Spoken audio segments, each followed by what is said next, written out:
असम का गमछा है और शॉल है माननीय केंद्रीय मंत्री डॉक्टर जितेंद्र सिंह जी को, और ये गमछा जो द्विवेदी साहब इस समय भेंट कर रहे हैं जोरदार तालियों के बीच, ये गमछा है और ये भी नॉर्थ ईस्ट का ही एक विशेष परिधान। बहुत बहुत धन्यवाद द्विवेदी साहब।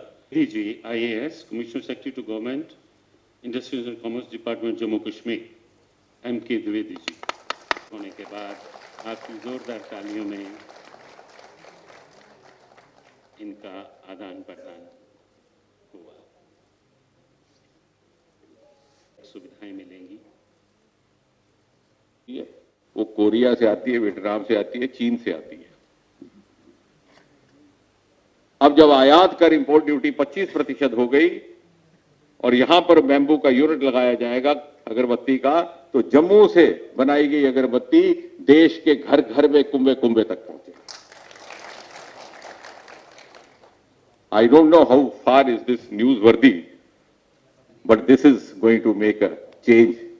और जिसे कहते हैं Modi ji ease of living and आत्मनिर्भर भारत, उसका संकेत है। इसी प्रकार दूसरा हमने क्लस्टर जिसकी कल्पना है बास्केट्स को लेकर, टोकरियों को लेकर, और वो भी क्यों किया गया, इसके पीछे बड़ी गहरी सोच रही है, क्योंकि इस क्षेत्र में उस कला का वजूद पाया जाता है। तो डोगरी जाते बिन्ने, कोई पुराने है ना डोगरी बोलने रजनी उन्हें बिन्ने, तो आखिर दस्यो क्यों होंदा बिन्ना ਜਿਹਦੇ पर बौंदे ने, इतने साढ़े बन्नी वाले पासे बनाते, इतने किश्तवाड़ वाले पासे भी बनता, पुराने बनाते बने। वो बिन्ने की जी वैल्यू एडिशन करो तो उस बैम्बू कन्ने ते बनता वॉल हैंगिंग गारमेंट्स,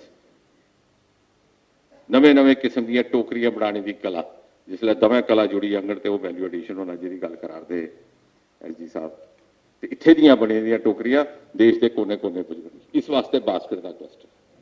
तो त्रिया चारकोल का, कोरोना ने हमें सिखाया द इंपॉर्टेंस ऑफ हाइजीन, और उसके लिए चारकोल। और इसको लेकर के अगर आप की सूचना के लिए मैं थोड़ा सा बता दूं कि 12 कॉमन फैसिलिटी सेंटर्स जैसे जैसे समय गुजरेगा धीरे धीरे स्थापित करने की योजना है। इसमें कूटा हीरानगर में रहेगा, घाटी में रहेगा, ये भी कठुआ में, बिलावर कठुआ में, गोविंदसर कठुआ, सुंब सांबा, मजालता उधमपुर, दोमेल उधमपुर, कटड़ा इत्यादि। लगभग शुरुआती दौर में 125 करोड़ रुपए का इन्वेस्टमेंट हो सकता है, फिर आगे आगे चल के बढ़ेंगे। और प्रत्यक्ष अथवा अप्रत्यक्ष रूप से जैसे जैसे हमारा ये काम बढ़ेगा, आरंभिक दौर में ही 15-20 हजार लोगों को प्रत्यक्ष अथवा अप्रत्यक्ष रोजगार उपलब्ध होगी। अब क्या ये रोजगार के लिए काम नहीं हो रहा तो किसके लिए हो रहा? बेरोजगारी बढ़ाने के लिए तो नहीं हो रहा। और इसलिए ये आने वाले समय में रोजगार के भी साधन बनेंगे, रेवेन्यू जनरेशन के भी बनेंगे।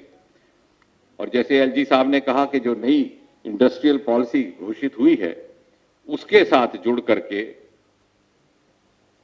उसका लाभ लेते हुए हमें भी इस मुहिम को आगे बढ़ाने में मदद मिलेगी, सहयोग मिलेगा। और ये सब काम सही समय पर हो रहा है। जैसे उन्होंने कहा कि नव वर्ष का आगाज है,